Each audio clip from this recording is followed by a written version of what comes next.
최근 전 세계에서 주목하는 행사인 미 대선 토론이 진행되었습니다.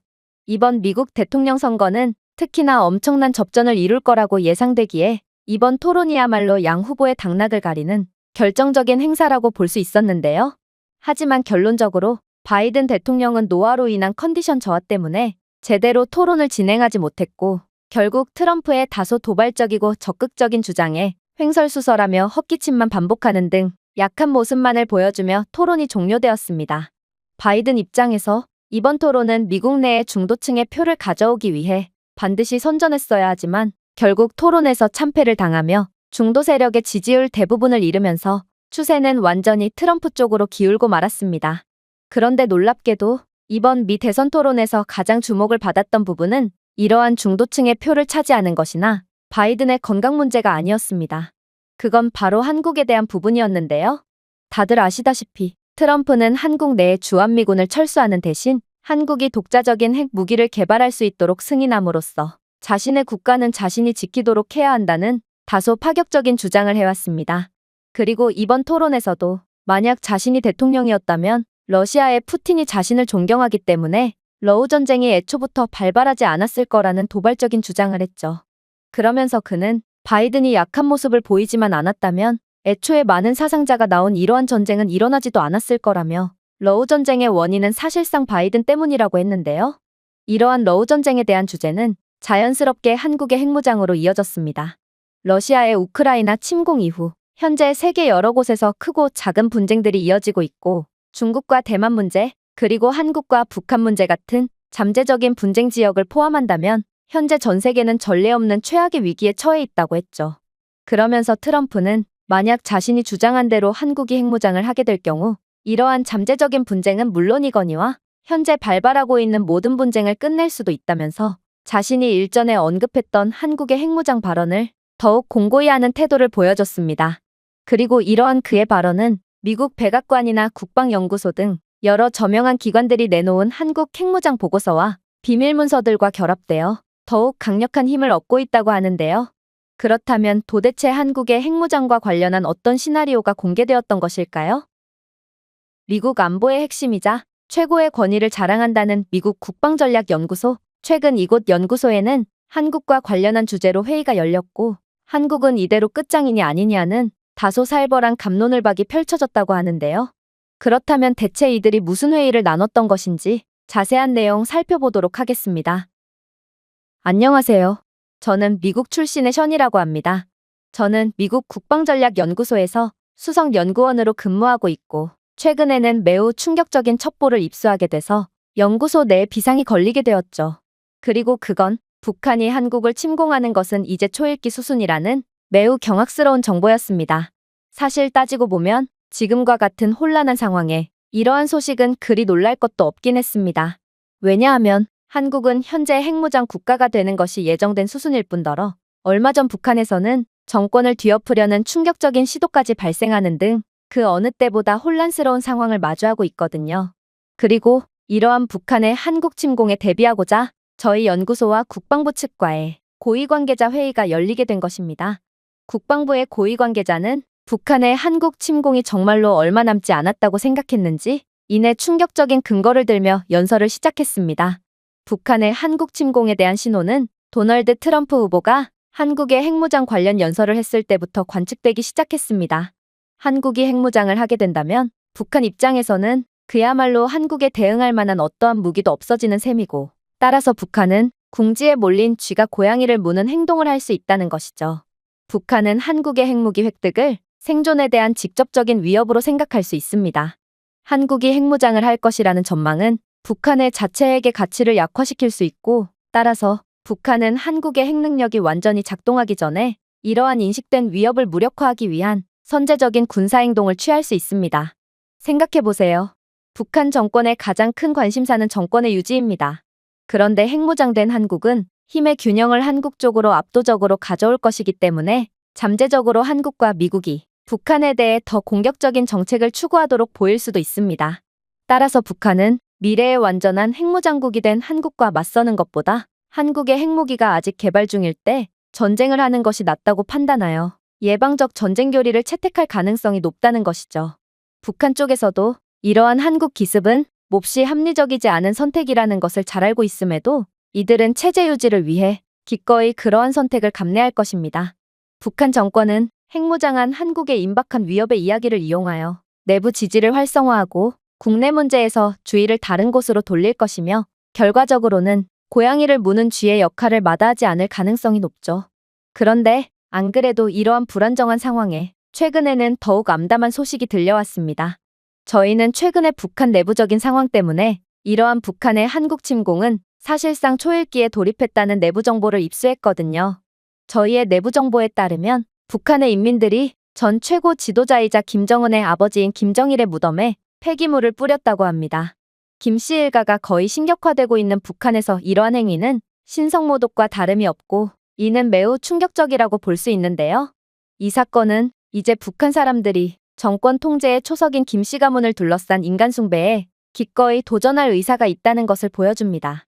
또한 저희 측 정보원은 북한 이곳저곳에서 반체제적인 낙서와 구호들이 나타나고 있다는 것을 확인했는데요.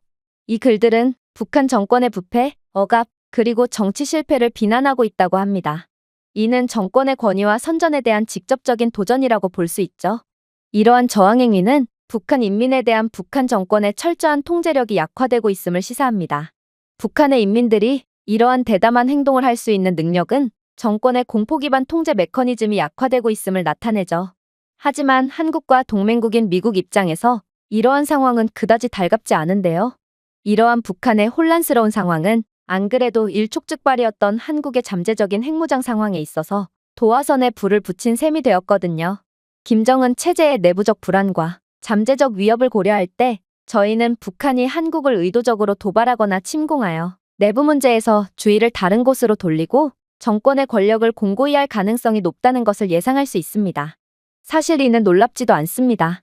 북한에 대한 국제 제재, 잘못된 관리, 중국발 전염병 대유행으로 악화된 경제적 어려움은 광범위한 식량 부족과 인플레이션으로 이어졌기에 북한 인민들의 불만을 더욱 부추기고 있거든요. 따라서 이번 상황과 같은 21세기 들어서 가장 큰 북한 정권 내의 혼란은 어찌 보면 당연하다고 볼 수 있죠. 문제는 저희 쪽 첩보원들은 북한이 실제로 한국 침략을 정당화하기 위한 여러 가지 사전적인 움직임을 포착했다는 것입니다. 북한은 거짓 작전을 조직하여 비무장지대를 따라 사건을 일으키고 한국을 이유 없는 침략자로 비난하고 있다고 하는데요. 이러한 사건들은 한국을 침략자로 묘사하고 북한 주민들을 결집시키면서 체제를 안정화하려는 의도가 뻔히 보인다고 할 수 있죠. 또한 북한 정권은 국가안보라는 미명하에 반대파에 대한 탄압을 강화했습니다. 이들은 비판론자들과 의심스러운 반체제 인사들에 대한 가혹한 보복과 숙청을 정당화하면서 적과 협력하는 반역자들이라는 꼬리표를 붙이고 있죠. 하지만 북한보다 더욱 성가신 부분은 따로 있습니다. 바로 중국의 개입이죠. 저희는 중국이 북한 체제의 완전한 붕괴를 막기 위해 개입할 가능성에 주목하고 있습니다. 중국은 국경에서 미국과 연합하는 통일한국을 두려워하고 있고 북한의 기습 행동을 적극적으로 지지해줄 확률이 높거든요. 만약 중국까지 참전하면 한국은 매우 어려운 상황에 놓일 것입니다.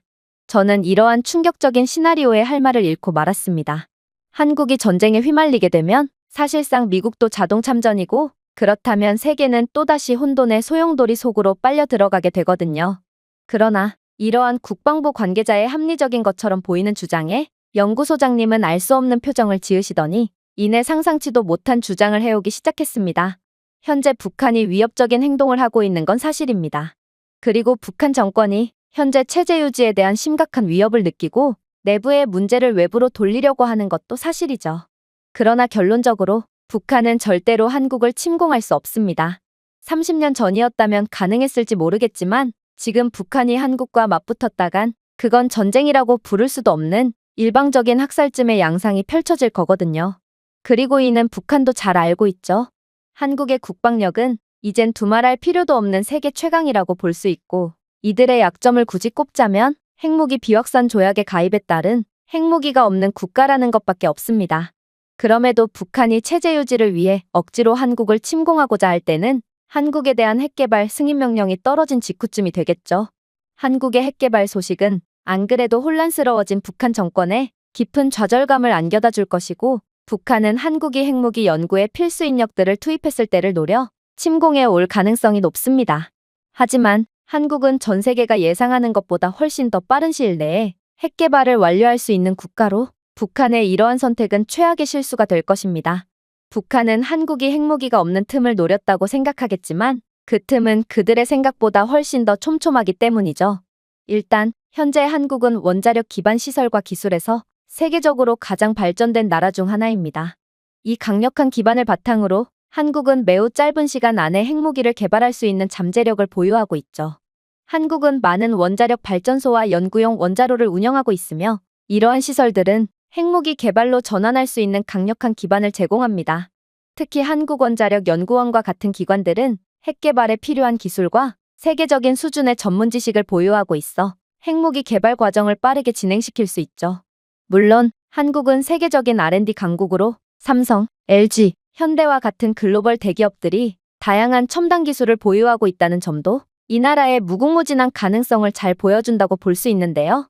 전 세계적으로 봤을 때도 민간 분야와 방산 분야 모두의 기술력이 탄탄한 상태에서 핵 개발이 진행된 사례는 거의 없고 이러한 한국의 기술적 전문성은 초기 연구 및 설계 단계를 전례 없는 속도로 신속하게 진행하는 데 큰 도움이 될 것입니다.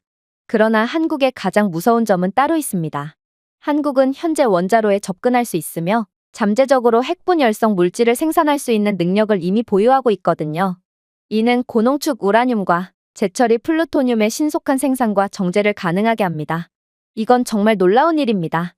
다른 국가들 같은 경우에는 핵무기를 만들기 위해 재료를 모으는 데만 상당한 시간이 걸리지만 한국은 원자력 강국답게 핵 개발 시작과 동시에 발전소에서 나온 상당한 양의 핵물질에 접근할 수 있으며 이는 한국으로 하여금 핵무기 개발은 그야말로 식은 죽 먹기라는 사실을 여실히 보여줍니다.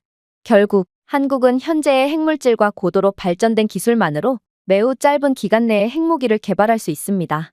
북한은 아무리 고도로 발전된 한국이라도 핵 개발에 최소 몇 년은 걸릴 거라고 예상하고 있지만 한국은 한 달, 만약 전시 상황 같은 매우 급박한 상황이라면 몇 주만 해도 핵무기를 개발해낼 수 있는 잠재력을 가지고 있습니다.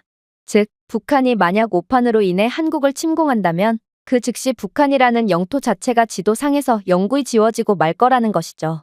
심지어 저희 연구소에서 자체적으로 조사한 바에 따르면 이렇듯 북한 정권이 혼란을 겪고 있는 상황은 오히려 한국의 이익이 된다는 결론이 나옵니다. 체제 붕괴 위기에 몰린 북한은 한국을 침공함으로써 내부를 단결하려고 하기는커녕 아예 군을 통제하는 중앙집권적 지휘구조가 붕괴될 가능성이 높거든요. 많은 군인과 장교들이 반란에 직면하여 귀순하거나 보직을 포기하고 중국으로 도망갈 것이고 이는 한국에 대한 군사적 위협을 더욱 약화시킬 수 있습니다.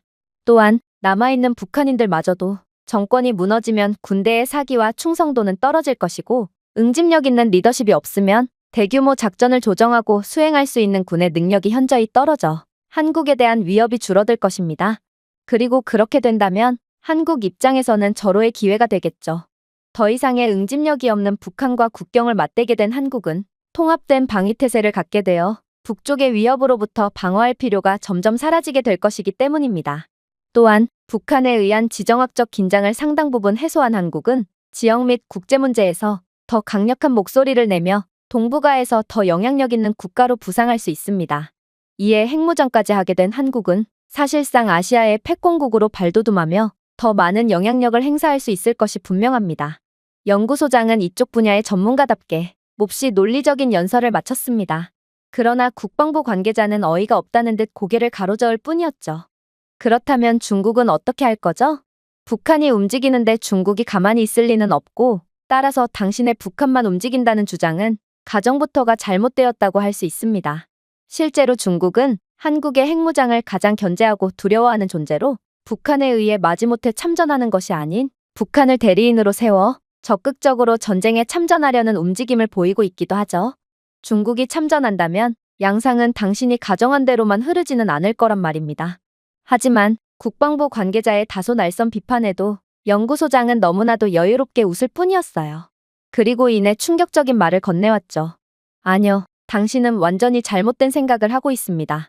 중국이 한국의 핵무장을 반대하고 또 한국을 견제하기 위해 핵무장을 하기 전에 침공을 감행한다고요?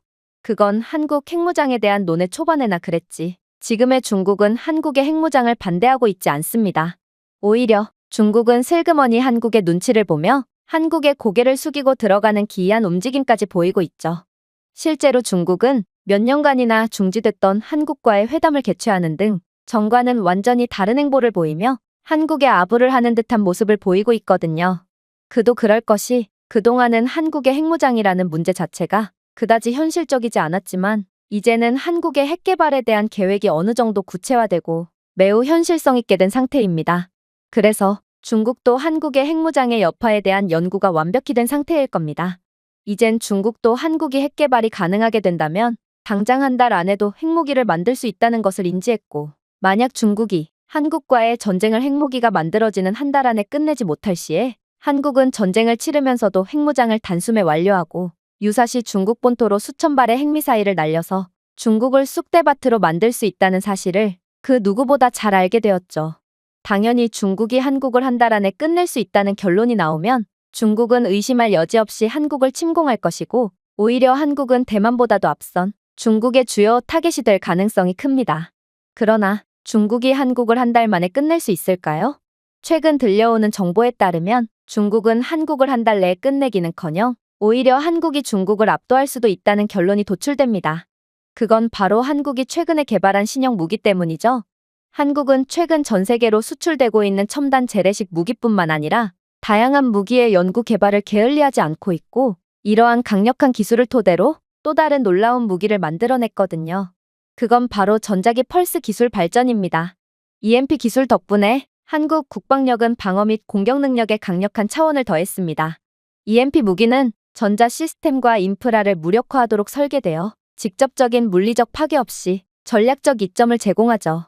이러한 EMP 무기는 적의 전자 및 레이더 시스템을 무력화하여 조기 경보 및 미사일 방어 시스템을 작동하지 않도록 하는 첫 번째 공격으로 사용될 수 있습니다. 그리고 이것은 최소한의 요격과 최대의 영향을 보장하는 다음 핵 공격에 대한 최적의 창을 만들죠. 따라서 중국군이 한국 침공을 시작한다면 한국은 EMP 미사일을 배치하여 중국 지휘통제소를 목표로 하고 무력화시킬 수 있습니다. 이것은 중국군의 조정을 방해하여 그들의 작전의 혼란과 지연을 야기할 것이고, 한국은 그 틈에 미사일 공격이나 핵 공격으로 전쟁의 시작과 동시에 중국 본토를 즉각적으로 초토화시킬 수 있겠죠. 이뿐만이 아닙니다. EMP 무기는 중국의 감시용 드론, 위성, 정찰기를 무력화하여 중국의 눈을 완전히 멀게 하고 한국 방어에 대한 정보 수집 능력을 제한하는 데 사용될 수 있거든요. 이건 중국에 매우 치명타로 작용할 수 있습니다. 중국은 대만과의 문제 때문에 이러한 정보 수집 능력을 집중적으로 키워왔거든요. 그러나 한국의 기술력은 순식간에 중국의 눈을 빼앗아 버릴 것이고, 이제 주도권은 한국군이 완전히 가로채게 된 것입니다. 결국 중국이 할 수 있는 건 아무것도 없어지게 됩니다. EMP 폭탄은 중요한 방어 위치 위에 배치되어 전자차단 구역을 만들 수 있고, 이것은 중국군이 유도탄과 드론 폭탄을 사용하는 것을 완전히 차단할 뿐만 아니라 이미 EMP로 인해 지휘통제소, 통신망, 무기체계 등이 무력화된 중국군은 미사일 유도 및 발사 능력이 무력화된 까닭에 재래식 무기뿐만 아니라 최후의 보루인 핵미사일 사용도 불가능하게 되거든요. 이들은 그저 한국군의 공세를 온몸으로 받아내는 것뿐 별다른 수가 없게 됩니다. 물론 앞서 언급했다시피 한국은 핵무기를 빠르게 개발해낼 거라는 사실을 잊으면 안 됩니다. 그리고 핵공격에 EMP 무기를 결합하면 전략적 공격의 효과를 극대화할 수 있죠. EMP 폭발은 적의 미사일 방어망과 통신망을 무력화시켜 핵탄두가 방해받지 않고 목표물에 도달할 수 있도록 보장합니다. 결국 한국군에 비해 기술적으로 열세에 있는 중국군은 현대 전쟁에서는 숫자보다 품질이 더 중요하다는 사실을 뒤늦게 깨달을 것이고, 결국 한국 침공에 실패할 뿐만 아니라 중국 본토는 석기시대로 돌아가서 자신들이 이룬 모든 문명이 초기화되는 아픔을 겪어야 할 것입니다. 이게 한국을 침공한 대가죠. 다행인 점은 중국은 이 사실을 아주 잘 알고 있다는 것입니다. 따라서 북한이 경거망동을 한다고 해도 중국은 북한을 지원해주지 않을 것이고, 오히려 북한이 한국을 도발하는 것도 원치 않아 하며 은근슬쩍 한국의 편을 들어주는 것이죠. 중국은 새로운 아시아의 패권국으로 올라설 한국이 영 안이 꼽고 견제하고 싶으면서도 핵무기를 등에 업은 한국을 잘못 건드렸다간 한국의 핵탄두가 중국 쪽으로 향하게 될 거라는 사실을 잘 알고 있고, 굳이 핵무기가 아니더라도 한국을 점령하는 건 절대로 불가능한 일이라는 것을 이미 파악한 상태입니다. 그래서 그간 소국이라며 무시해왔던 한국에 직접 회담을 요청하는 등의 다소 자존심이 상하는 행동을 감내하면서 한국의 척을 지지 않으려고 하는 것이죠. 물론 비단 군사력에 대한 부분이 아니더라도 중국이 한국과 친해지기 위해 기를 쓰는 이유는 따로 있습니다. 그건 바로 한국은 엄청난 경제대국으로 중국 입장에서는 절대로 놓쳐서는 안 될 협력체거든요. 한국은 중국의 최고 무역 파트너 중 하나이며 양국 무역은 매년 상당한 수치에 도달합니다. 한국에서 중국으로의 주요 수출품은 반도체, 기계, 석유화학 및 가전제품을 포함하고 만약 지역 불안정으로 인한 혼란은 양국, 특히나 중국의 엄청난 경제적 손실로 이어질 수 있습니다. 왜냐하면 상당한 외교력을 자랑하고 있는 한국에는 선택지가 많지만 미국의 관세 폭탄을 맞고 사실상 국제 왕따가 된 중국에는 사실상 선택지가 없다고 볼 수 있거든요. 따라서 많은 중국 산업이 한국 공급망과 깊이 통합되어 있는 상태에서 중국은 절대로 경거망동할 수 없습니다. 전자제품, 자동차 부품 및 기타 첨단 기술 제품의 부품은 한국에서 오고 있고 이제는 중국에 이러한 첨단 제품 수출을 해줄 나라가 점점 더 줄어들 것이 확실시되는 상황에서 한국과 척을 지게 된 중국은 생산과 경제 성장에 엄청난 영향을 미치게 될 거거든요. 사실 이러한 현상은 국제사회를 돌아봐도 쉽게 이해할 수 있습니다. 기술적으로 우위에 있는 국가는 선택권이 있고 그렇지 못한 국가는 끌려다닐 수밖에 없거든요. 그리고 공교롭게도 그 전자의 예가 한국, 끌려다니는 후자의 예가 중국이라고 볼 수 있습니다. 한국은 삼성과 SK하이닉스와 같은 회사들이 중추적인 역할을 하는 반도체 제조의 세계적인 리더지만 중국의 아직 성장하는 기술 산업은 스마트폰, 컴퓨터 및 기타 전자장치를 위해 한국 반도체에 의존하고 있는 게 현실이거든요.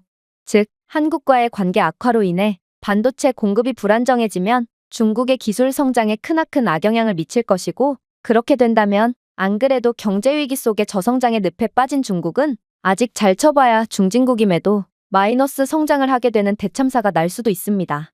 또한 한국은 동아시아에서 핵심적인 경제 중심지 역할을 한다는 것도 중국이 핵을 등에 업고 더욱 부상할 한국에 숙이고 들어갈 수밖에 없는 이유가 될 수 있습니다. 한국의 안정은 지역 경제 안정에 기여하고 중국의 광범위한 경제이익에 도움이 되죠. 물론 중국뿐만 아니라 아시아 국가들 모두는 아시아 패권국으로 발전할 한국에 있어서 더욱 조심스러운 태도를 취할 수밖에 없습니다. 이제 한국의 항구는 세계 해운 항로의 중요한 노드가 될 것이고 분쟁은 해상무역을 방해하여 세계 공급망에 영향을 미치고 결과적으로 자국의 무역 흐름에 영향을 미칠 수 있거든요.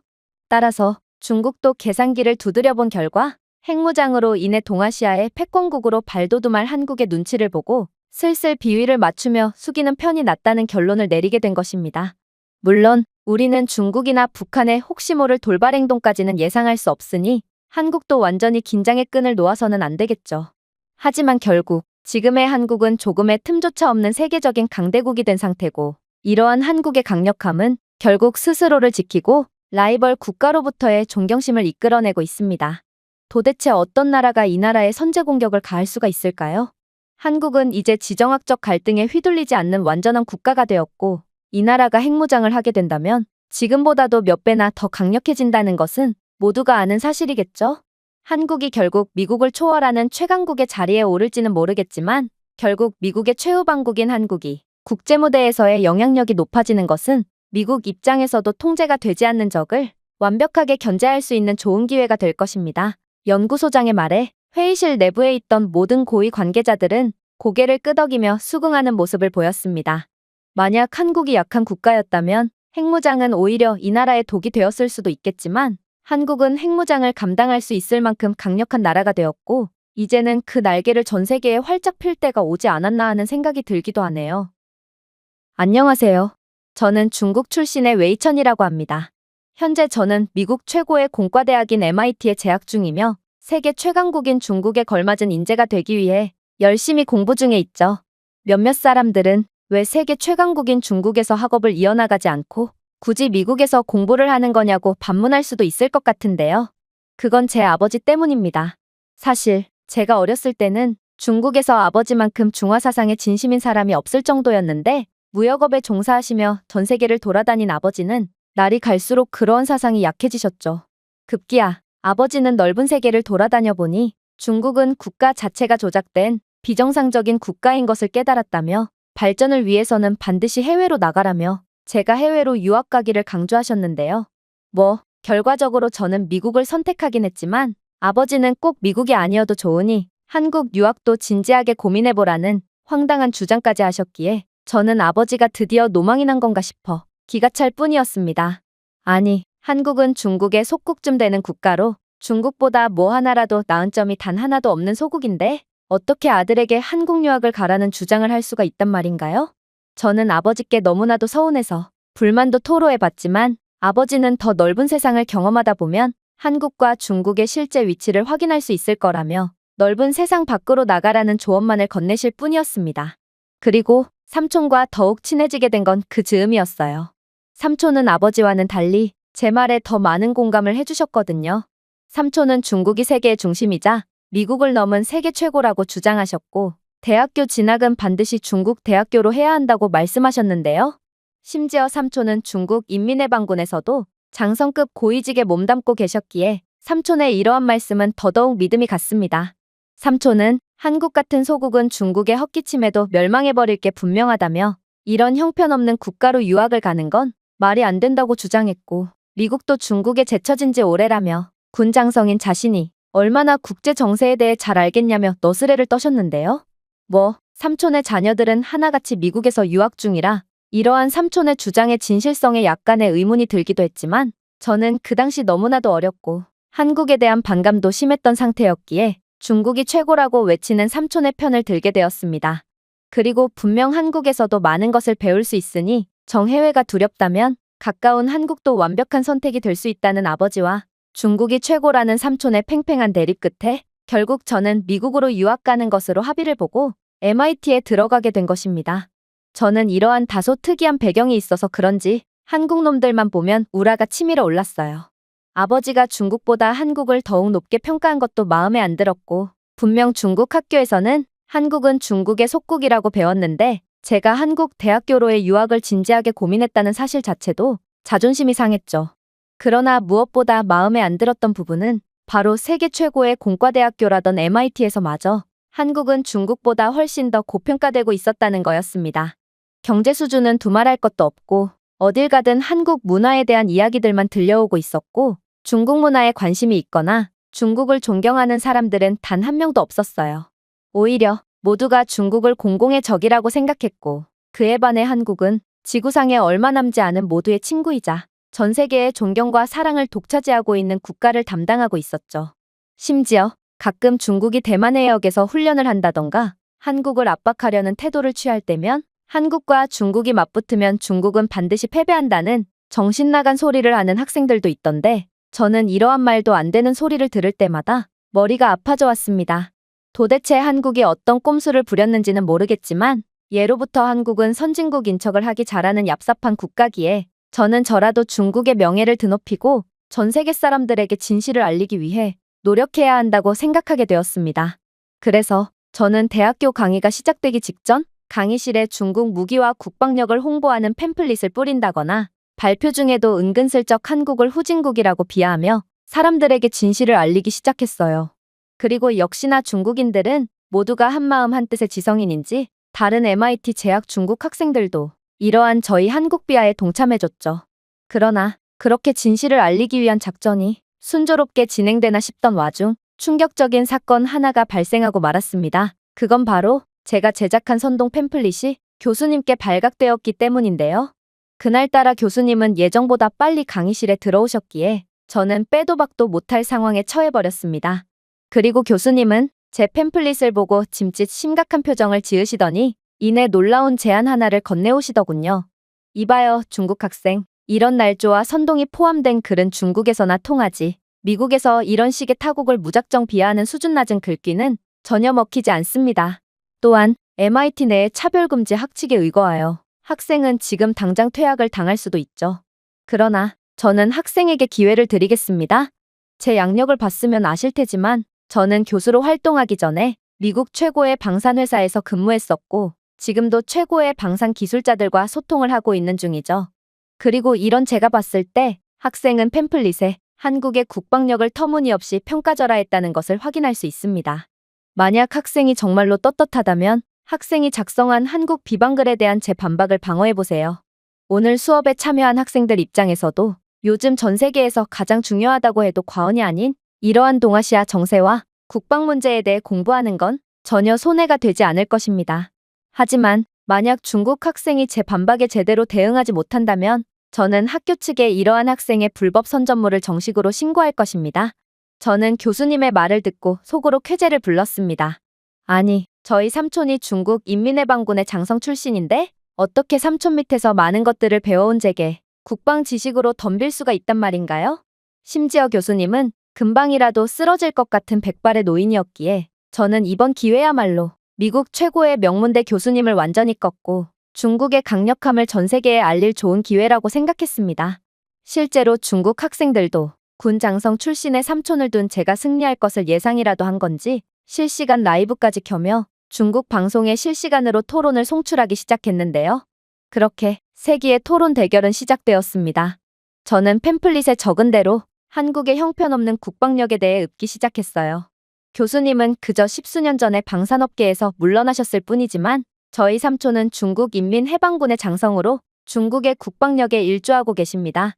그런 삼촌 밑에서 자라온 제가 교수님보다 더 많은 것을 알고 있는 건 어떻게 보면 당연한 거 아닙니까?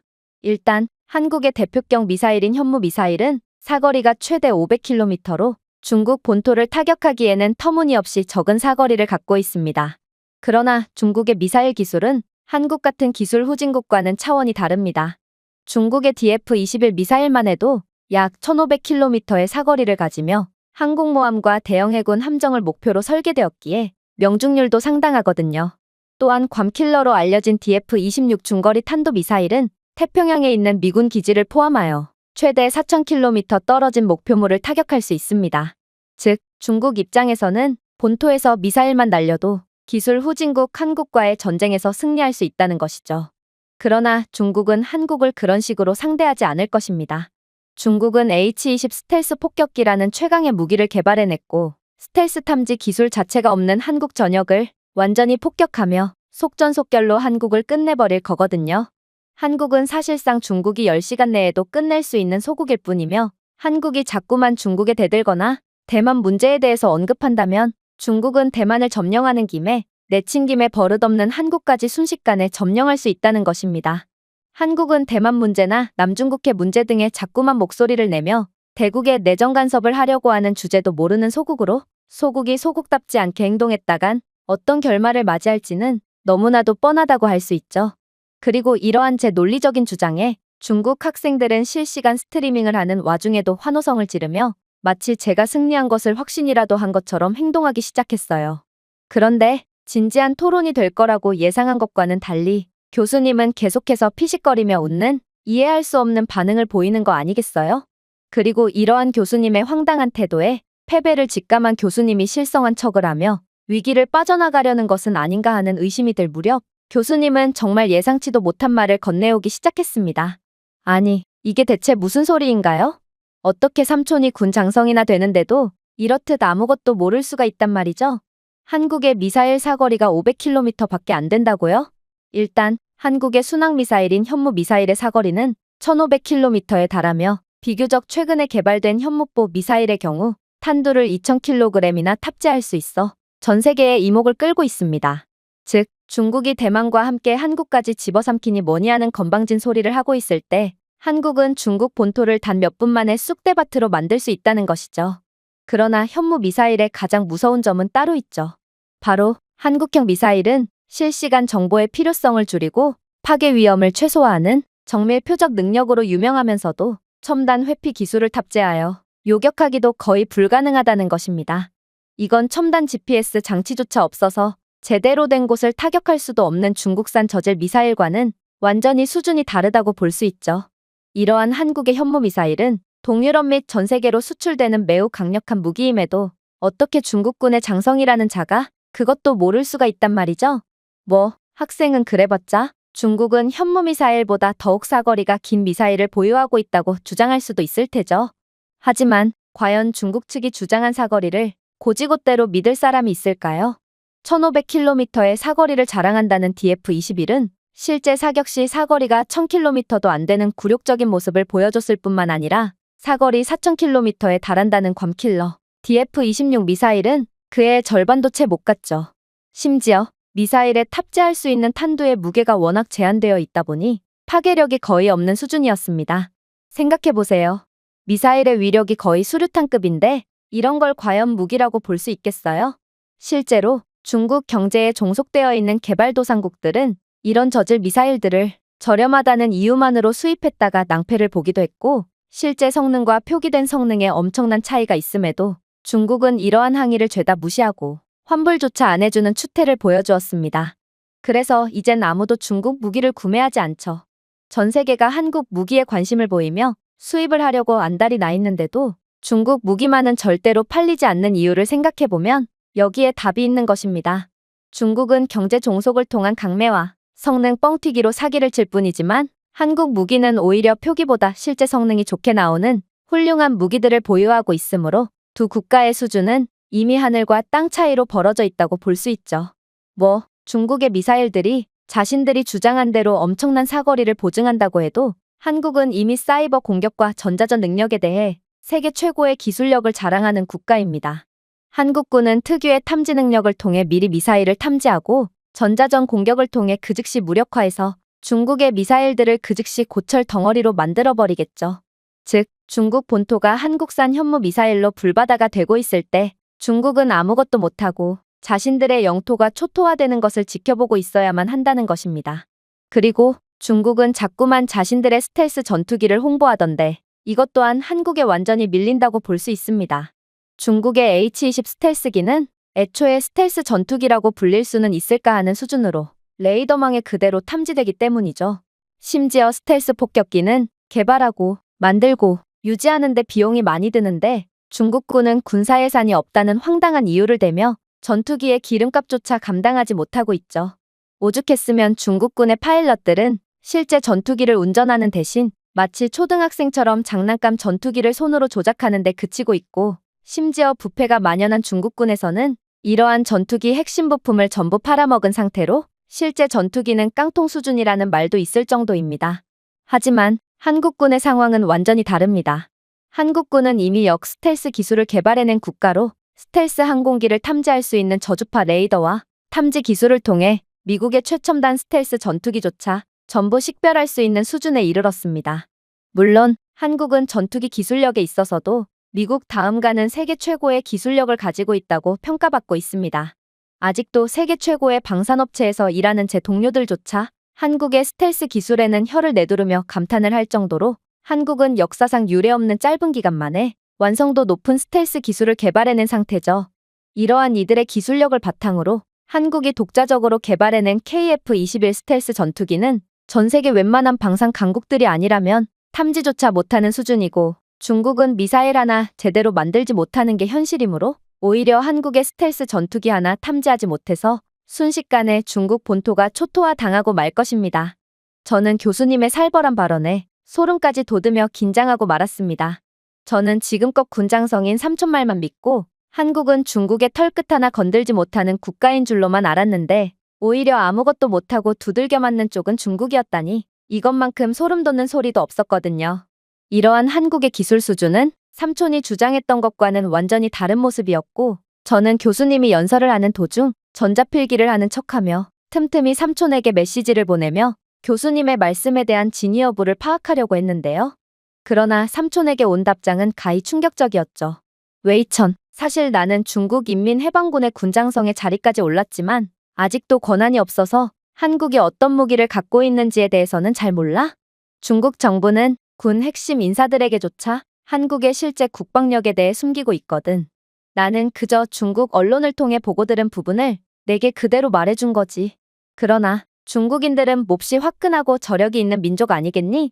따라서 한국이 어떤 무기를 가졌는지에 관계없이 용맹한 중국군이 마음만 먹으면 한국쯤은 순식간에 점령할 수 있을 거야. 저는 삼촌의 이러한 무책임한 말에 질려버리고 말았습니다. 저도 중국인이지만 중국인들은 어쩜 이렇게나 책임감이 없을 수가 있단 말인가요? 삼촌은 저보고 중국 국방력에 대해 허풍을 떨며 반드시 중국 대학교로 진학을 해야 한다며 입에 침을 튀어가며 강력하게 주장하더니 정작 아는 건 하나도 없었던 것입니다. 또한 인생 전부를 중국 국방에 갈아 넣은 중국의 핵심적인 국방 전문가라는 사람이 백발의 교수의 연설에 대해 전혀 반박을 할 수 없는 허접한 논리만을 갖고 있다니요. 심지어 군 장성이라는 사람이 한국뿐만 아니라 중국이 가진 무기의 실체에 대해서도 아예 모르고 있다니 저는 중국의 폐쇄성에도 큰 실망을 할 수밖에 없었습니다. 아무래도 중국 정부 또한 한국에겐 기술력으로 안 된다는 것을 어렴풋이 알고 있기에 이러한 극단적인 폐쇄성으로 중국군의 사기를 간신히 유지하는 것 같아 보이기까지 했습니다. 그러나 여기서 멈출 수는 없었습니다. 이 토론은 제 학교 생활이 걸려있을 뿐만 아니라 중국 학우들은 중국 본토에 라이브 스트리밍까지 하고 있었거든요. 이들은 제게 한껏 기대를 거는 눈빛을 보내며 무슨 말이든 해주길 원하고 있었습니다. 그리고 이러한 막중한 부담감 때문인지 저는 삼촌의 메시지 내용을 그대로 읊는 치명적인 실수를 해버리고 말았습니다. 요즘 같은 시대에 무기의 성능이 그렇게 중요한가요? 중국인들은 매우 용맹하고 저력이 있는 민족입니다. 한국 같은 겁쟁이들이 살고 있는 국가가 아니라고요.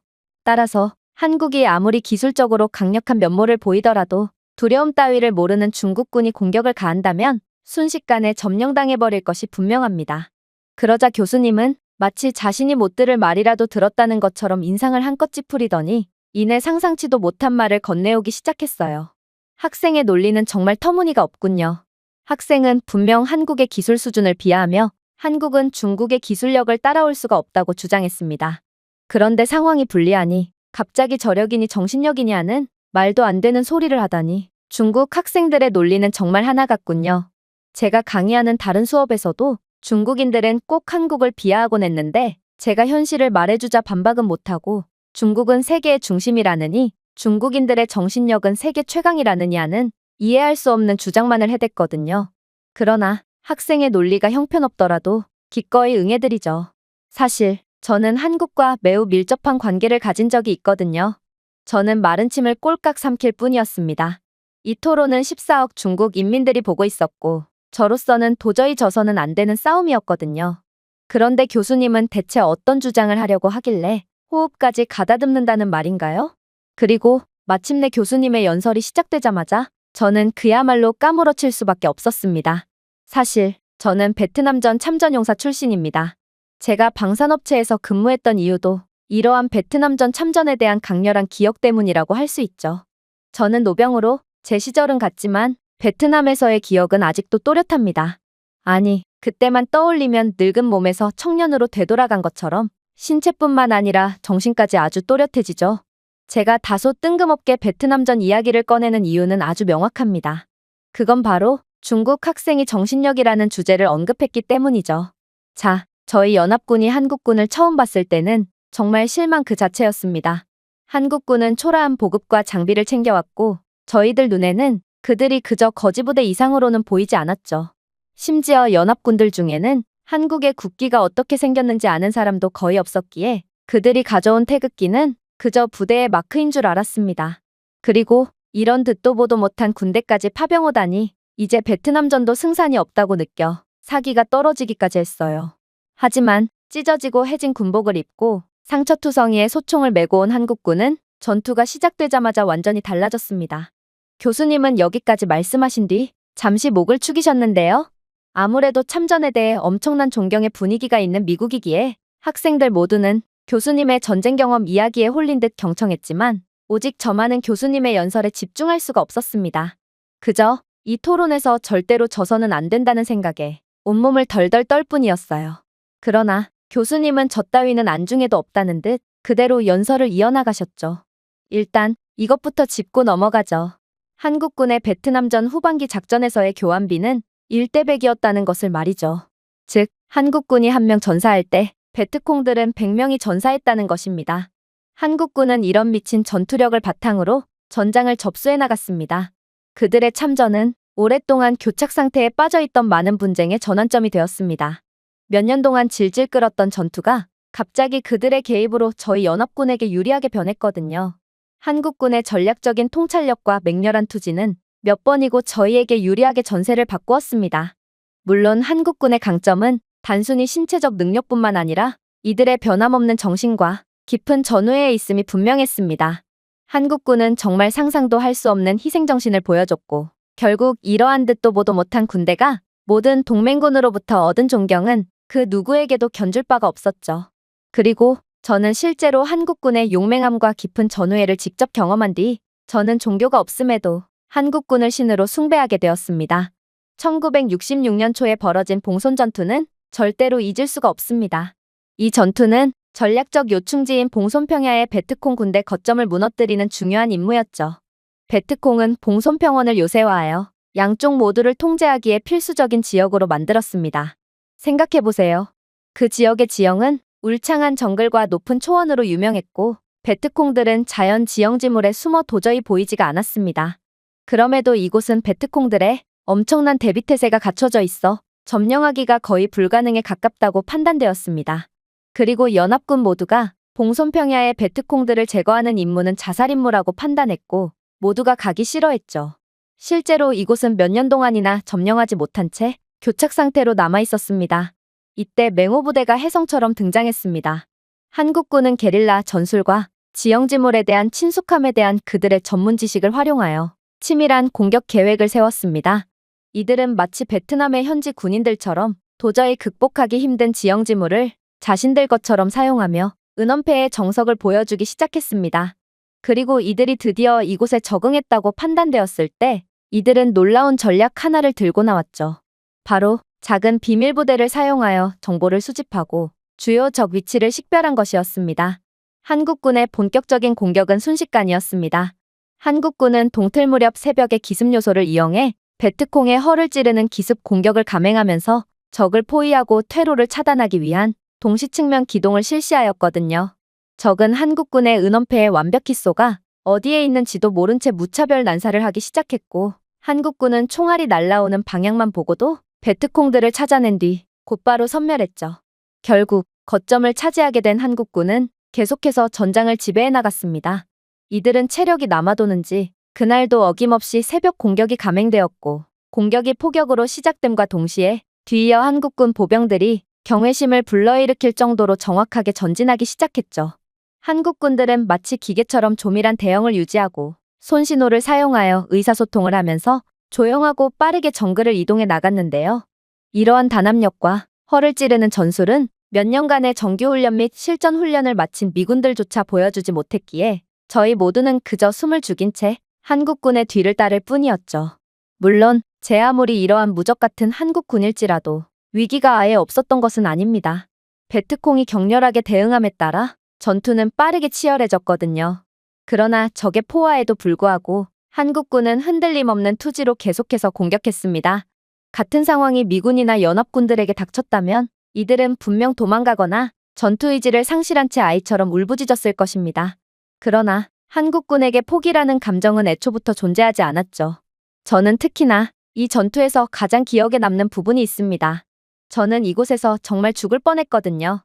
저희 소대는 베트콩들의 숨겨진 벙커에서의 기관총 사격에 의해 전멸해버렸고 저 또한 다리에 총상을 입고 전투불능 상태가 되었습니다. 그런데 임박한 위협을 깨달은 한국군은 자청하여 소대를 이끌고 저희에게 지원을 오더군요. 포위당한 저희를 구하러 오는 건 자살행위인데도 말이에요. 하지만 연막탄의 엄호 아래 한국군은 측면에서 벙커에 접근하며 덤불을 뚫고 기어갔습니다. 그리고 놀라운 정확성으로 그들은 수류탄과 근접 전투를 사용하여 위협을 완벽히 제거하는 합동 공격을 시작했습니다. 이러한 한국군의 대범한 작전은 저희의 소대를 구했을 뿐만 아니라 전진하는 군대를 위한 길도 열었습니다. 결국 이 작전을 시작으로 저희 연합군은 몇 년간이나 교착 상태였던 평원을 밀고 나가기 시작했습니다. 베트콩 부대는 한국군의 기가 막히는 임기응변과 동료를 절대로 버리지 않는 전우회에 압도되어 요새화된 진지를 버리고 퇴각할 수밖에 없었습니다. 그야말로 한국군 사단의 끊임없는 공격과 전략적 명석함이 도저히 끝날 것 같지 않던 불가능해 보였던 봉손 전투의 결정적인 승리를 이끈 것입니다. 이 승리는 그 지역에서 적의 작전을 크게 방해했고 연합군의 사기를 북돋아 주었습니다. 베트남전의 막강한 한국군을 돌아보면서 저는 지금의 한국군 또한 이 막강한 유산을 간직하고 있다고 확신합니다. 한국군은 불굴의 정신과 선진화된 능력으로 어떤 위기나 시련에도 잘 대처할 수 있는 능력을 갖추고 있습니다. 베트남전에서 그들의 역할을 결정지은 용맹과 힘은 오늘날에도 한국군을 특징짓고 있으며 어떤 갈등도 승리로 이끌 수 있는 강력한 정신으로 남아 있습니다. 하지만 중국군은 어떤가요? 아니, 중국군은 대체 무엇을 보여줬는지부터 묻겠습니다. 한국 전쟁 당시 탈영률 1위, 전쟁 이탈률 1위를 차지한 것이 바로 중국군입니다. 중국군은 역사적으로도 도망과 배신으로 점철된 비겁한 군대라는 것입니다. 그런데 어떻게 이런 군대를 보고 정신력이니 저력이니 하는 말도 안 되는 미사여구를 가져다 붙일 수가 있단 말인가요? 오히려 지금의 중국은 그때보다도 훨씬 더 분열되었고 여러 소수민족에 대한 탄압 때문에 중국 내 분열은 상상 이상으로 큰 상태입니다.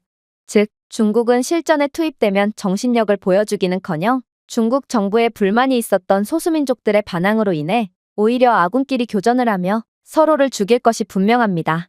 중국군은 그야말로 오합지졸과 다름이 없다는 것이죠. 교수님의 말에 저는 도저히 반박할 말이 떠오르지 않아 그저 새빨개진 얼굴을 부여잡으며 눈물만 흘릴 뿐이었습니다. 그야말로 저는 완전히 패배한 것이고 더 나아가 이건 한국에 대한 14억 인민의 패배와 다름이 없었습니다. 그 후로도 교수님은 여러 말씀을 하셨지만 정신을 차릴 수가 없던 저는 아무것도 기억을 할 수가 없었습니다. 그리고 수업이 끝난 후 MIT 중국 동문회에서 존경을 받던 저는 왕따로 전락해 있었죠. 토론에서 진대가는 가혹했고 그렇게나 저를 응원하던 중국 학생들은 이제 저보고 쓸모없는 존재라며 인민의 수치라며 얼굴에 침을 뱉고 집단 폭행까지 서슴지 않았습니다.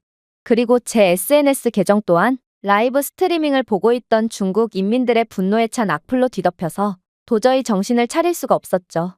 저는 중국을 위해 제 한 몸을 바치려 했지만 이기적이고 능력도 없는 중국인들은 그저 욕할 대상이 필요할 뿐이었던 것입니다. 저도 마찬가지였지만 이들이 날조와 조작을 하면서까지 한국을 욕하는 것도 마찬가지의 이유겠죠. 남을 험담하고 욕하면서 자신들의 자존감을 올리고 유익거리로 삼는 게 바로 중국 민족의 특징이니까 말입니다. 저는 이제야 더 넓은 세상을 경험해보라던 아버지의 말씀이 이해가 갔습니다. 삼촌은 그저 우물안 개구리였을 뿐이고 저는 세계를 경험한 후 중화사상을 버리게 된 아버지의 말씀을 들었어야 했던 것입니다. 그러나 때는 이미 늦었고 저는 인민의 수치이자 MIT라는 명문대에서 퇴학을 당하기 일보 직전에 놓인 상태일 뿐이죠. 여기 한국 남자들은 총 한 번 제대로 쏴본 적 없는 연약한 사람들이라고 주장하며 비웃는 외국인이 있습니다. 그런데 그는 우연한 기회로 한국 아저씨가 사격을 하는 장면을 목격하게 되었고 그 즉시 경악을 금치 못하고 말았다고 하는데요. 그렇다면 그가 대체 어떤 장면을 목격했던 것일까요? 안녕하세요. 저는 미국 출신의 잭이라고 합니다. 직업도 그렇고 취미도 그렇고 저는 어렸을 때부터 늘 남자다운 것들만 골라서 하곤 했는데요. 제 취미는 사격이고 현재 미군 장교로 복무 중이거든요. 특히나 사격에 관해서는 저는 어렸을 때부터 매우 큰 두각을 보였습니다. 텍사스 중부에서 자란 저는 어렸을 때부터 은퇴한 해병대원인 아버지와 함께 지역 사격장에서 수많은 시간을 보냈거든요. 저는 18세가 되었을 때 눈을 가린 채 소총을 분해하고 재조립할 수 있었고 동시에 아버지를 따라 숲에서의 사냥을 시작했습니다. 심지어 저는 어린 나이부터 텍사스에서 열린 아마추어 사격대회에서 우승까지 거머쥐었을 정도로 사격이라면 그 누구보다 자신이 있었습니다. 저는 친구들과도 종종 사냥을 하러 가곤 했는데 제 사격 실력은 두말할 것 없이 늘 세계 최강이었어요. 저는 제 능력을 매우 자랑스러워했고 친구들 또한 사격에 관한 것이라면 제가 세상 그 어떤 사람도 이길 수 있다는 농담을 건네오곤 했죠. 그러던 중 저는 어쩌면 인생에서 가장 충격적이었던 경험을 하게 되었습니다. 바로 길을 걷다가 모퉁이를 돌았을 때 저는 한 사격 행사 주위에 모인 군중을 발견했는데요. 호기심이 많은 저는 등록 부스에 다가가 전단지를 집어들었습니다. 그것은 대략 100만 원가량의 상금이 걸린 사격대회였는데요. 제 능력에 자신이 있던 저는 주저하지 않고 등록을 마쳤죠. 순서를 기다리는 동안 저는 사격 행사에 참가하기 위해 줄을 서 있는 60대의 나이든 아시아 남자를 발견했습니다. 그 남자는 순진한 외모를 가졌고 매우 평범한 야구 모자와 안경을 썼는데요. 겉모습으로 사람을 판단하는 건 바보 같은 짓이지만 당시 몹시 어렸던 저는 사격과는 전혀 거리가 멀게 생긴 그의 모습에 실소가 나왔습니다. 그리고 저는 그가 등록 직원과의 대화 중에 혼잣말로 한국어로 말하는 것을 우연히 들었고 그 언어는 제 여동생이 자주 보던 한국 드라마를 생각나게 했죠. 거기까지 생각에 미치자 저는 혼자서 낄낄거릴 수밖에 없었습니다. 가끔 미국의 총기 사건이 뉴스에 보도될 때 뉴스는 한국의 예시를 보여주곤 했는데요. 뉴스에서는 늘 한국의 엄격한 총기 규제 법에 대해 설명했고 미국도 한국처럼 안전한 국가로 발돋움하기 위해서는 한국처럼 모범적으로 총기를 규제하는 것도 고려해봐야 한다는 말이 들려왔죠. 이 말은 대부분의 한국 남성들은 총을 쏘기는커녕 총 자체를 만져본 적도 없을 거라는 생각을 갖게 하기 충분했고, 따라서 한국인 아저씨가 혼잣말로 중얼거렸던 것처럼 저도 가까스로 웃음을 참으며 중얼거렸습니다.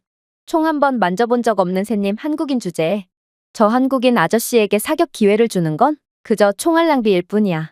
그렇게 아나운서가 제 그룹을 보고 사격장에 나오라고 했을 때 저와 나이 많은 한국인 남성은 다른 4명의 경쟁자들과 함께 같은 그룹에 있었습니다. 그리고 목표물은 50m에서 250m까지 다양한 거리로 설정되었죠. 역시나 저는 가장 먼저 발걸음을 옮겼습니다. 저는 제공된 22구경 소총을 집어들고 자세를 잡고 발사했는데요. 저는 한 발씩 가장 가까운 표적에 명중시킨 다음 더 먼 표적으로 넘어갔습니다. 몇 분 후 저는 소총을 내려놓고 만족스러운 표정을 지으며 고개를 끄덕였는데요. 저는 모든 표적을 놀라운 정확성으로 명중시켰거든요.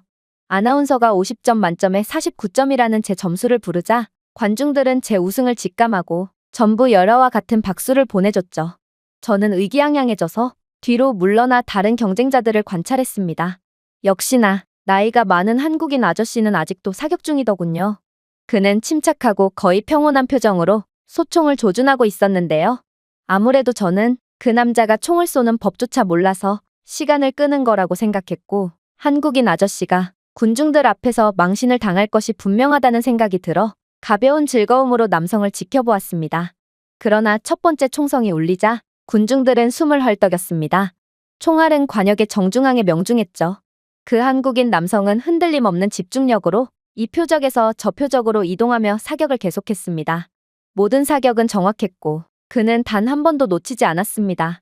그가 소총을 내려놓았을 때 군중은 흥분으로 들끓었습니다. 그는 50점 만점에 50점을 받았거든요. 저는 엄청난 충격을 받았습니다. 저는 그동안 이 정도로 완벽한 총격을 본 적은 전혀 없었고 심지어 들은 적도 없었거든요. 아나운서는 한국인 남성에게 금 트로피와 상금을 건넸고 저는 2위로 은 트로피를 받는데 그쳐야만 했습니다. 그리고 저는 축하하기 위해 한국인 남성에게 다가갔고 실례지만 어디서 그렇게 쏘는 법을 배웠나요? 라고 묻지 않을 수 없었습니다. 그러자 한국인 아저씨는 따뜻하게 웃었습니다. 저는 징병제의 일환으로 한국 군대에서 복무했습니다. 모든 한국 남자들은 사격을 배웁니다. 비록 한국은 총기 규제가 몹시 엄격한 국가라 저는 군대에서 총을 쏴본 뒤로 30년간 총을 만져도 볼 수 없었지만 말이에요. 아무래도 이번 결과는 운이 좋았던 것 같네요. 저는 회사에서 은퇴 후 미국 여행을 즐기고 있는데 미국이 총기 소지 허용 국가인 덕분에 좋은 경험을 할 수 있었네요. 저는 그의 겸손함과 뛰어난 실력에 깜짝 놀랐습니다. 저는 한국이 엄격한 총기 규제를 실시하고 있다는 것만 알고 있었지 한국이 징병제 국가라는 것은 전혀 모르고 있었거든요. 그런데 아무리 사격을 배웠다고 해도 어떻게 30년간 화약 냄새조차 맡지 않았던 사람이 오랜만에 총을 들자마자 만발을 맞출 수가 있단 말인가요? 저는 세상은 넓고 고수는 많구나 싶어 지끈거리는 머리를 감싸줄 뿐이었어요. 그날 밤 저는 침대에 누워 그날의 사건들에 대한 생각을 멈출 수 없었습니다.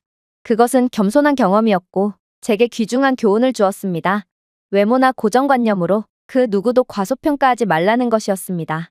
그리고 저는 한국이라는 나라에 대해 더욱 궁금해지기 시작했어요. 한국은 여동생이나 좋아하는 나라였지 저와는 전혀 관련이 없는 나라일 줄 알았는데 그때 봤던 60대 아저씨 같은 괴물들이 득실되는 나라라면 충분히 호기심을 가질 가치가 있는 국가였거든요. 그리고 그렇게 한국에 대해 계속해서 궁금증이 생길 무렵 저는 입학원서를 넣었던 미국 군사대학으로부터 합격 통보를 받을 수 있었습니다. 역시나 군사대학에서의 생활은 제 적성에 잘 맞았습니다. 몸쓰는 일에 매우 능하고 각종 사격에서 매번 1등만을 차지했던 저는 각종 장학금을 휩쓸며 학생 때부터 이름을 날리게 되었거든요. 그래봤자 그때 만났던 한국인 아저씨처럼 말도 안 되는 거리의 사격을 만점으로 전부 해치워버릴 정도의 실력까지는 한참 못 미쳤지만 말입니다. 그러다 저는 우연한 기회에 한국에 대한 충격적인 비밀을 하나 더 알게 되었습니다. 바로 그날은 미국 장군 출신의 유능한 군사 전문가 한 분이 학교를 방문해서 초청 강연을 해주셨는데요. 그리고 한 학생의 어떤 나라의 군대가 가장 강력하냐는 질문에 전문가는 도저히 믿기지 않는 대답을 건네오기 시작하더군요. 제가 모든 나라들과 전쟁을 치러본 것은 아니지만 실제로 대부분의 나라들과 모의전투 훈련은 겪어봤죠. 그리고 이러한 훈련 능력은 곧 실전 능력과 다름이 없다는 것을 고려할 때 제가 겪어본 세계 최고로 강력한 나라는 바로 한국입니다. 전문가의 뜻밖의 답변에 강의실은 일순간 술렁였습니다. 물론 저는 일련의 사건으로 인해 한국을 고평가하고 있긴 했지만 대다수의 학생들에게 이건 예상했던 답변이 전혀 아니었거든요. 그리고 실제로 몇몇 학생들은 한국은 군사 기술력이 세계에서 최고로 좋은 나라도 아니고 병력 수가 압도적인 나라도 아니라며 전문가의 의견은 터무니없다는 반응을 보였는데요. 그런데 군사 전문가는 이내 충격적인 강의를 시작하더군요. 물론 학생들의 말도 맞습니다. 한국의 방산 기술력은 세계 최고 수준이긴 하지만 아직까지는 1등의 자리를 꿰차지는 못하고 있고 병력 수에 있어서도 한국보다 더욱 군사 병력이 많은 국가들이 상당수 있죠. 그러나 한국은 이런 표면적으로 보이는 부분으로만 평가할 수는 없는 나라입니다. 그리고 그건 제가 현역 시절에 한국으로 연합훈련을 받으러 갈 때 확실히 느꼈죠. 당시는 한국과 미국 간의 군사력 및 기술력의 차이가 훨씬 더 극명했던 때로 저희 부대원 모두는 한국과의 훈련을 그저 아이를 놀아주는 아버지의 역할을 하러 간다고 생각하며 휴가 느낌으로 떠났습니다. 그러나 저희는 간과하고 있었죠. 당시에도 대한민국 군대는 세계에서 가장 엄격하고 현실적인 군사훈련을 실시하는 것으로 명성을 떨치고 있었다는 것을 말입니다. 일단 한국군이 우수했던 이유는 이들은 아무리 힘들고 고강도의 훈련이라도 군말 없이 수행했기 때문입니다. 그들이 하는 훈련들은 심약한 사람들을 위한 것이 아니었습니다. 한국의 훈련은 참가자들로 하여금 신체적 정신적 한계까지 내몰아서 다른 훈련 프로그램들이 모방할 수 없는 방식으로 현대 전쟁의 가혹한 현실들을 맛보게 했죠. 또한 한국군은 전쟁 시 다른 국가의 기후나 지형에 적응할 필요가 없습니다. 한국의 작은 땅덩어리에는 그야말로 전 세계의 온갖 혹독한 지형과 극한의 기후가 전부 다 있어서 한국인들은 자신도 모르는 사이에 전 세계의 환경에 대해 전부 경험하고 적응한 상태거든요. 생각해보세요. 한국에는 험준한 산에서 울창한 숲과 도시 환경에 이르기까지 전부 존재할 뿐만 아니라 이들은 영토의 삼면이 바다에 둘러싸여 있는 반도 지형을 가졌습니다. 즉 한국군은 해상전을 염두에 둔 훈련까지 전부 완벽하게 준비되어 있다는 것입니다. 이러한 한국의 다양한 지형은 모든 군사력의 독특한 도전 과제를 제시합니다. 여기에 여름에 찌는 듯한 더위와 습도, 겨울에 살을 애는 듯한 추위 등 뚜렷한 계절 변화를 더하면 아무리 노련한 군인이라도 당황스러울 만한 훈련 환경이 마련됩니다. 실제로 한국을 무시하며 한국에 도착했던 저희 부대원들은 본격적인 모의훈련이 시작도 되기 전에 한국 여름의 지옥같이 습하고 더운 날씨에 절반 이상이 떨어져 나가버렸을 정도니 이런 지옥에서 훈련을 받는 한국군이 얼마나 강할지는 대충 예상이 갈 것입니다. 물론 한국인들은 머리가 굉장히 좋은 사람들이라는 것도 절대로 간과할 수 없겠네요. 당시의 한국군은 첨단 군사훈련에 대해 전혀 모르는 상태였고 얼핏 보기에 이들은 그저 원시적이고 구시대적인 형태의 훈련만 진행하는 것처럼 보이기도 했습니다. 그러나 막상 실전에서 경험한 한국군은 잠재적인 실제 교전을 모방한 현실적인 전투 시나리오를 강조했다는 것을 알 수 있었어요. 수륙양용 상륙작전부터 도시전, 그리고 대난민 작전에 이르기까지 이 훈련들은 군인들이 빠르게 적응하고 압박 속에서 신속한 결정을 내리고 부대로서 원활하게 움직일 것을 요구했습니다. 이러한 훈련의 현실성과 강도는 전투 능력을 상당히 향상시켰습니다. 군인들 모두는 상상할 수 있는 가장 강력한 시뮬레이션 시나리오에 직면했기 때문에 현대 분쟁에 예측할 수 없는 본질에 점점 더 잘 대처하게 되었죠. 결과적으로 저희 부대는 한국군을 얕보고 제대로 된 준비를 하지 않고 훈련에 참여한 대가를 톡톡히 치르게 되었습니다. 저희는 세계 최강의 미군답지 않게 당시 군사 후진국쯤으로 여겨졌던 한국군에 의해 충격적인 패배를 당해야 했거든요. 그러나 역설적으로 저희는 한국에서의 훈련 덕분에 미래의 불확실성에 더 강하고 더 탄력적이며 더 잘 대처할 수 있는 능력을 갖게 되었습니다. 그리고 한국군이 개발한 훈련 방법을 미군에도 도입하는 등 한국군은 절대로 얕잡아봐서는 안 되는 존재로 인식하기 시작했죠. 교수님의 말씀에 한국을 의심했던 인원들은 일동 조용해졌습니다. 사실 저는 세계 최고라고 불리는 미군에서도 그것도 장군 출신의 군사 전문가가 미군이 아닌 다른 국가의 군대를 칭찬하는 건 난생 처음 봤기에 더더욱 한국에 대해 깊은 인상을 가지게 되었습니다. 제가 어렸을 때 만난 당연하다는 듯 사격을 만발로 끝내버린 한국인 아저씨는 한국에서는 그저 발에 채이도록 볼 수 있을 만큼 흔했던 것입니다. 그런데 대부분의 학생들이 전문가의 강의에 수긍하는 듯한 반응을 보였지만 오직 한 명만큼은 완전히 다른 반응을 보이기 시작했어요. 그건 바로 중국계생도 첸이었는데 그는 그래봤자 요즘 같은 최첨단 시대에 병사 개개인의 전투 능력 따위는 중요하지 않다며 날선 비판을 이어갔죠. 전문가님의 견해는 너무 구시대적입니다. 한국군이 세계에서 가장 강력한 군대를 가졌다니요. 한국군은 병력으로 보나 무기 기술력으로 보나 중국의 현저히 밀리고 있는 게 현실입니다. 그럼에도 중국 대신 한국을 더 높이 평가하는 건 분명 문제가 있습니다. 그러자 군사 전문가는 헛웃음을 짓더니 이내 예상치도 못한 말을 건네오기 시작했습니다. 자, 제가 말했던 건 수십 년 전의 한국 이야기라는 것을 명심하시기 바랍니다. 지금의 한국을 보세요. 한국은 그때보다도 훨씬 강해졌죠. 그들 병력 개개인의 뛰어난 전투 능력처럼 한국군의 기술력과 무기 수준 또한 세계 최고 수준이 되었다는 말입니다. 일단 이들의 첨단 장갑차를 한번 살펴봅시다. 한국의 K2 흑표 전차는 세계적으로 가장 진보된 주력 전차 중 하나로 정교한 화력 통제 시스템, 자동 장전기, 그리고 대응 갑옷을 갖추고 있습니다. 이러한 전차와 함께 훈련하는 것은 현대 기갑부대에 대응하고 지원하는 방법을 이해할 수 있는 특별한 기회를 제공하죠. K-21 보병 전투 차량은 어떻고요? 이 전투 차량은 40mm 대포와 대전차 유도 미사일을 포함한 뛰어난 기동성과 화력을 제공합니다. 이 차량들과 관련된 합동훈련은 신속하고 조정된 전술을 요구합니다. 놀라지 마세요. 한국군은 이러한 전차기동 훈련을 정기적으로 수행하고 세계에서 가장 많은 실전 훈련을 거치는 군대 중 하나입니다. 반면에 중국은 미군의 전차를 그대로 베낀 짝퉁 전차를 제외하면 자국의 기술력으로 생산해낸 전차는 단 한 대도 없을 뿐만 아니라 심각한 비리 문제로 기름과 포탄이 없어서 실전 훈련을 수행하지 못하고 있는 한심한 모습을 보이고 있을 뿐이죠. 제가 아까 한국군 병사 개개인의 출중한 능력을 말씀드렸다시피 훈련 없는 군대는 그저 병정놀이에 가까울 뿐입니다. 이런 오합지졸 같은 중국군과 한국군을 비교하자면 제가 어떤 군대에 더욱 힘을 실어줄지는 불보듯 뻔하죠. 또한 한국군의 가장 뛰어난 화력이자 이들만의 첨단 기술력이 들어간 부분은 포병에서도 확인할 수 있습니다. 빠른 발사 속도와 정확성으로 유명한 K9 썬더 자주포는 대포대 임무에 매우 중요합니다. 안 그래도 최고의 움직임을 보여주는 한국군 병사들인데 이제 한국군과 맞붙는 군대는 한국군의 정확한 포격의 위협 속에서 움직여야 한다니 한국군과 직접 훈련을 해봤던 제가 봤을 때 K9 자주포의 공세 속에 한국군과 맞붙는 건 그저 자살행위나 다름없어 보입니다.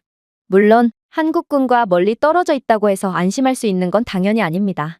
한국군은 광범위한 지역에 파괴적인 화력을 공급할 수 있는 다연장 로켓 시스템을 운용하고 있거든요. 이는 원시적인 형태의 병력만을 가지고 있는 군대가 사용해도 큰 위협이 될 테지만 그렇게나 독종이었던 한국군이 이러한 최첨단 무기들을 직접 개발하고 생산해내는 기술력까지 갖게 되었다니 저는 이 나라의 군대를 제압할 방법이 있긴 한 건가 싶은 생각마저 듭니다. 그렇다면 수많은 최첨단 군사 장비를 총동원해서 이런 한국 무기들을 찍어 누르면 되는 거 아니냐는 소리를 하실 수도 있습니다. 그러나 한국군은 세계 최고의 방공 능력을 가지고 있다는 것을 간과하면 안 되죠. 천궁은 강력한 방공 기능을 제공하는 한국의 중거리 지대공 미사일 시스템입니다. 그 누구든지 한국의 상공을 위협하는 세력이 있다면 한국은 그러한 침입자를 언제든지 격추할 준비가 되어 있죠. K-30BO는 어떻고요? 이 무기는 30mm 쌍포와 유도탄을 결합한 자주식 대공무기 체계로 저공비행 항공기와 드론에 대한 가공할 방어력을 제공합니다. 즉, 한국군의 가장 큰 단점이 기술력 부족이었던 예전이었으면 몰라도 지금의 한국군의 허점은 단 한 군데도 없고 오히려 한국군의 강점은 최첨단 기술력이라고 불리고 있는 게 현실입니다. 제 아무리 병력수가 많은 중국이라고 해도 한국의 최첨단 무기체계 때문에 애초에 한반도 안으로 들어오지도 못하고 들어온다고 해도 제가 예전에 봤던 지옥의 군대가 기다리고 있을 텐데 어떻게 중국이 한국의 위라고 볼 수 있겠습니까? 군사 전문가의 대답에 채는 표정이 급격하게 일그러졌고 그렇게 전문가의 한국 예찬은 그 후로도 계속되더니 강의는 끝나버렸습니다. 전문가의 논리적이고 명쾌한 한국군에 대한 설명에 모두가 한국군의 강력함을 인정하게 되었지만 오직 중국계생도 챗만은 그러한 현실을 인정하지 못하고 연신 한국은 군사 후진국이니 허수아비 군대라느냐는 무의미한 비난만을 이어나갔는데요. 그리고 얼마 안가 그런 체내게 한국군을 직접 확인할 기회가 주어지게 되었습니다. 저는 곧 군사학교를 졸업 후 미군 장교로 임관했는데 우연히 첸과 같은 부대에 소속되게 되었거든요. 그리고 공교롭게도 저희는 한국으로의 훈련 파견 명령을 받게 되어 함께 한국으로 가게 되었습니다. 저는 이 훈련의 엄청난 강도에 대해 보고받았지만 저희 부대는 미군의 가장 정예적인 부대 중 하나라는 사실에 여전히 자신감에 차 있긴 했습니다. 그러나 첸은 말로는 한국군을 모조리 쓸어버릴 것처럼 말하더니 한국에 점점 도착할수록 겁먹은 새끼 강아지처럼 몸을 바들바들 떨어댔죠. 그런데 마침내 한국의 훈련장에 다가갔을 때 저희는 일동경악을 금치 못하고 말았습니다. 한국의 넓고 험준한 지형은 저희가 아직 직면하지 못한 어려움을 암시하고 있었거든요. 하지만 저는 장교로서의 책임을 다하기 위해 가까스로 정신을 가다듬었어요. 제 아무리 우수한 한국군이라지만 미군은 한국군에 비해 비교 우위에 있는 군사 장비를 가지고 있었거든요. 이건 분명 해볼 만한 싸움이었죠. 저희는 일단 수륙양형 공격에 이어 한국군이 주둔한 지역을 탈환하는 지상 작전 시뮬레이션을 진행하기로 했고 그렇게 착륙선에 탑승하여 기습적으로 모해 교두보로 향했습니다. 하선할 준비를 하세요. 저는 배가 바위 해안에 긁히자마자 명령했습니다. 부대원들이 즉각적으로 쏟아져 나왔고 재빨리 교두보를 확보했습니다. 저희는 철저히 훈련한 덕분에 몇 분 안에 방어 경계를 구축하고 내륙으로 진입하기 시작했습니다. 한국의 들쭉날쭉한 절벽과 울창한 수풀의 지형은 작전을 수행하기 어렵게 만들었지만 저희는 훈련받은 대로 꾸준히 나아갔습니다. 그런데 갑자기 일련의 폭발이 숲을 뒤흔들었습니다. 모해 박격포탄이 저희 쪽에 쏟아졌고 저는 즉시 부하들에게 엄호하라고 명령했습니다. 한국군의 포병이 저희에게 집중되었고 K9 썬더의 밝은 섬광이 먼 산등성이에서 보였습니다. 저는 한국군의 지형을 이용한 창의적인 공격의 혀를 내두르면서도 즉각적으로 근해에 주둔하고 있는 미해군 구축함에 모의대포 사격 지원을 요청했습니다.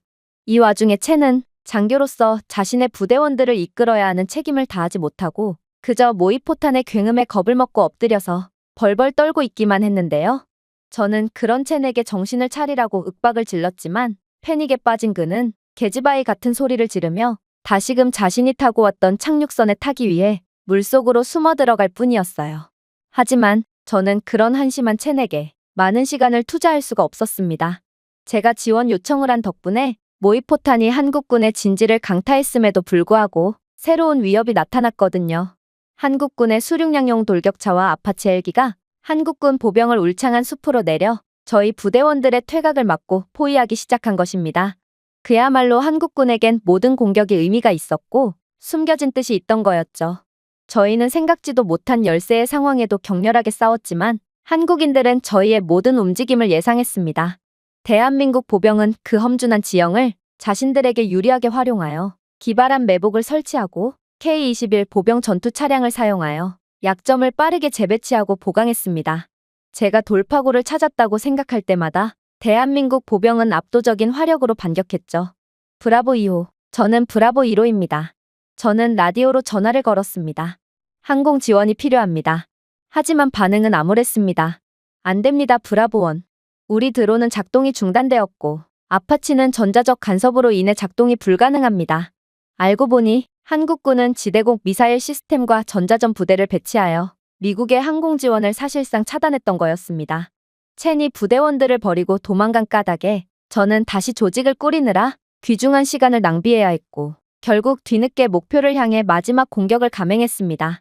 저희는 촘촘한 대형으로 숲속을 이동하며 기총과 기관총으로 정확한 사격을 하며 한국군들을 제압했습니다.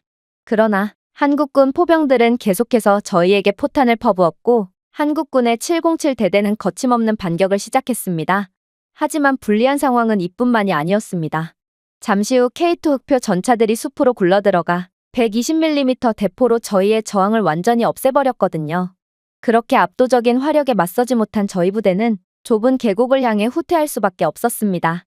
그러나 707 대대가 함정을 깔아뒀던 곳이 바로 이곳이었습니다. 그들은 드론과 적외선 센서를 이용해 저희의 움직임을 추적하고 연합 공격을 펼쳤습니다.